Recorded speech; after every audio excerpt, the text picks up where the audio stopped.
The Harry Potter franchise is nothing without its cast of villains, so the binger thought it'd be best to highlight what makes these sinister characters so memorable: their looks. Not every evildoer JK Rowling came up with was a hit, but part of that depends on which you got into first, the movies or the books. First impressions are everything, so watch how these changes altered your favorite Potter villains. Number 20. Dolores Umbridge. Anyone who knows Harry Potter knows that Umbridge is the absolute worst. Rowling had personal feelings of hatred towards this character.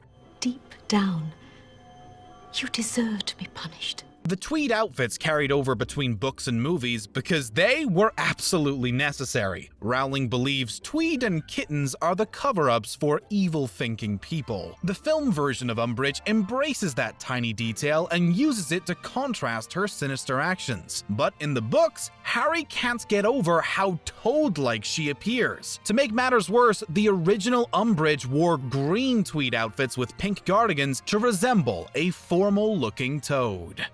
Number 19. Lord Voldemort. As Tom Riddle made more and more Horcruxes, his appearance began to become disfigured. As his popularity rose, he changed his name to Voldemort and embraced his snake-like appearance. For as much detail as we get in the books, the film version isn't far off. The shadowy cloak and reptilian nostrils are a Voldemort trademark. He even walks barefoot in the movies just like in the books. The only two details missing are his long, spidery fingers and his deep, yellow, cat-like eyes with a small hint of red behind them. That would have been perfect.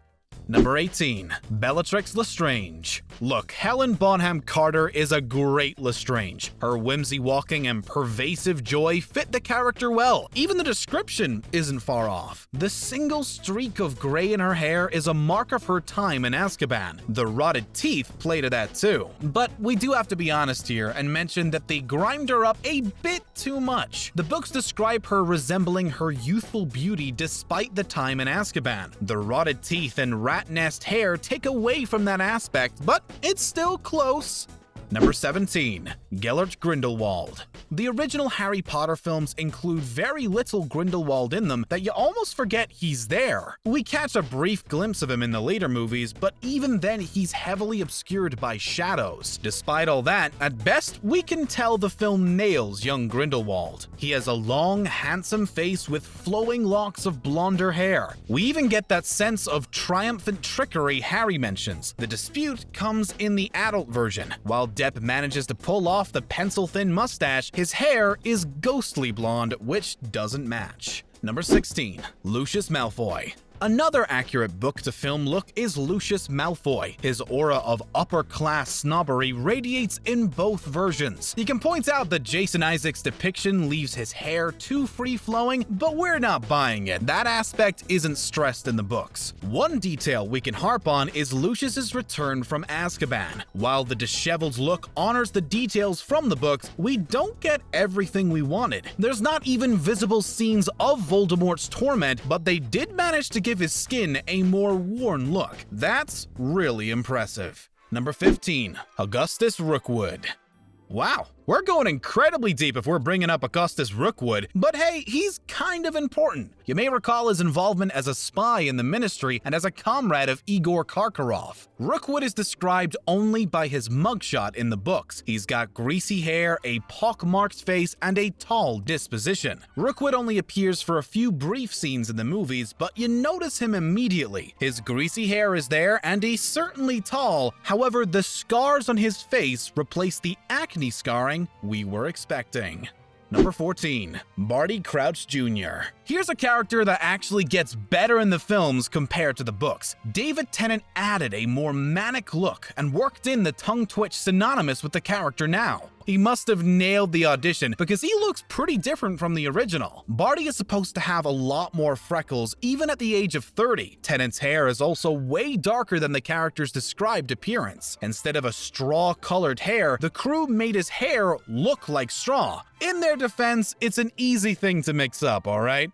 Number 13. ARAGOG. At one point, the 8-legged monstrosity tried to feed Harry and Ron to his children. Call him what you want, but that's total villain behavior. Still, how hard is it to match a giant spider to the way he appears to the book? Not that hard actually, but some details were off. The film gives him 2 large eyes, but it's more likely he had 4 average-sized ones. ARAGOG was also given a lot of spider hair in the films, but that seems to be a creative liberty taken by the crew. Number 12. The Dursleys. The Dursley family descriptions were completely switched, and the only one that matched their more cartoonish aspects was Vernon Dursley. Turns out, Petunia and Dudley are supposed to have blonde, bushy hair, and Vernon was supposed to be the one with a deeper brown hair color. At least Petunia and Dudley matched their appearances in both the film and the movie. When Vernon gets mad in the films, his face resembles the purplish hue Harry always describes him having. However, Petunia doesn't look as horseous as we're told, and Dudley doesn't have a pig snout where a nose should be.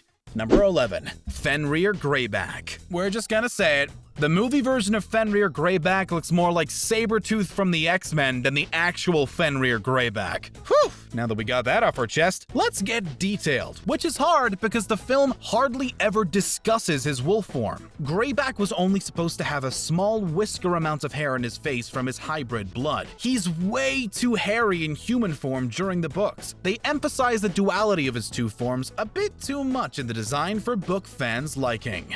Number 10. Igor Karkaroff.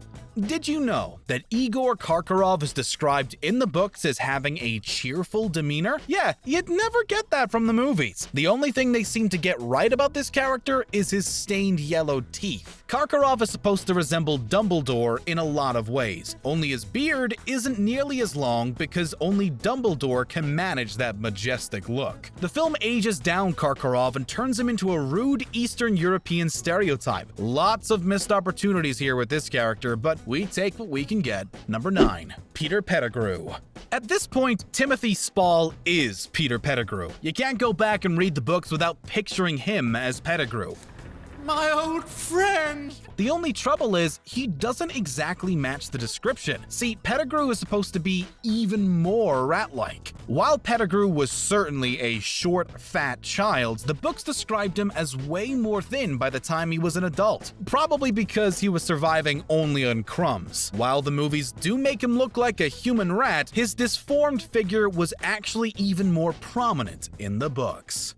Number 8. Regulus Black. The entire RAB storyline is drastically reduced in the final 2 movies, despite the fact they split one book into 2 parts. Regulus Black gets lost in the shuffle because of this, and we never actually see him appear in the films. However, we get some indication. Regulus was in fact a Death Eater who redeems himself, but he's described as a more handsome-looking version of Sirius Black. We get a brief shot of him in a picture with Horace Slughorn in the films. Let's just say the descriptions are not adding up. Number 7. Aunt Marge. Aunt Marge is a 1-chapter villain, but we can't help but mention her. What are you smirking at? Look, Harry basically turns her into a giant balloon and she flies away into oblivion, but we love that scene. So she's getting an entry on this list because she was mean and villainous for at least one dinner conversation. Aunt Marge is presented as an extremely proper English lady when we meet her in the films. Her whole presentation is a lot nicer than her original version. Marge is more of a ragged-looking dog lady who feigns regalness in reality. Number 6. Professor Quirrell. Professor Quirrell is probably the lamest big bad evil guy in all of Harry Potter just by the fact Harry defeated him at age 11. Quirrell is barely described in the books outside of his constant fainting and twitching eye. The one thing we do know is he's supposed to be pale white. No makeup was added to the film character to make this a reality, but they did manage to make him look young and skittish. So yes, the book description is a bit lacking on screen, but Quirrell is probably better for it. Number 5. Dementors. Okay, no one here is saying the Dementors in the movies aren't scary. In fact, according to Prison Mike, the worst thing about prison was the was the Dementors. However, the book left more to the imagination, and we think it's better that way. Dementors are supposed to be akin to wraiths in a lot of ways. They are large, human-like figures with large cloaks strewn across their body. The scabbed-over eyes and hole for a mouth do appear in the movies, only we don't feel like these Dementors are anything like humans. They're more alien-looking, honestly. Number 4. Nagini. Remember when Nagini was just a snake? Yeah, those were better days, but let's get into it now because this is something else. Nagini is actually a lot bigger than you can even imagine. She's said to be as thick as a grown man's thigh. That's incredible and much larger than the film version. Nagini is also supposed to be a lighter green, and you'll notice a few films change her color around willy-nilly, so it's hard to criticize them for inconsistency. Then there's Fantastic Beasts Nagini that had to ruin all the mystique. Number 3. Narcissa Malfoy. Narcissa truly redeems herself in the Battle of Hogwarts, so it's hard to put her on the villains list, but that's true for the last 2 entries after her too. So some fans tend to forget, but Narcissa is supposed to be related to Bellatrix Lestrange. Does anyone remember that scene in The Half-Blood Prince? It was so quick and disjointed in the film. Anyways, the film also changes up Narcissa's look. She's supposed to be pure blonde, but the films wanted to connect her more to Bellatrix. Still, everything else is close to right. Number 2. Draco Malfoy. And I'm Malfoy. Draco Malfoy. Tom Felton grew into the role of Draco perfectly. He's got the bleach blonde hair and thin face accurately described in the books. Okay, so the slicked back hair he had for a few films wasn't super accurate, but we still dig it. There are other little details worth noting too. Draco tends to wear his school uniform properly and took great pride in that. After all, he was a prefect those last couple of years. He also appeared more drained after becoming a Death Eater, which the films do surprisingly show. Number 1. Severus Snape. You read the books and you thought, there's no way they'll manage to find some big-nosed, black-haired, bat-looking person to play Snape. Then, Alan Rickman took the role and the world was never the same. The books say Snape looks like a bat when he'd extend his arms out, and that's totally what happens in the films. The only thing missing was the rotten teeth and wiry frame that you'd expect from Snape. The dentures didn't work for Rickman, and it's hard to become that thin for a role. Snape is Rickman. So, who's the most evil character on this list? Give us your thoughts in the comments below and tell us why it's Umbridge. Please show us your support by subscribing to The Binger and liking this video. More Harry Potter content is always on the way, so keep track of our daily video releases. Thanks for watching, guys, and we'll see you next time.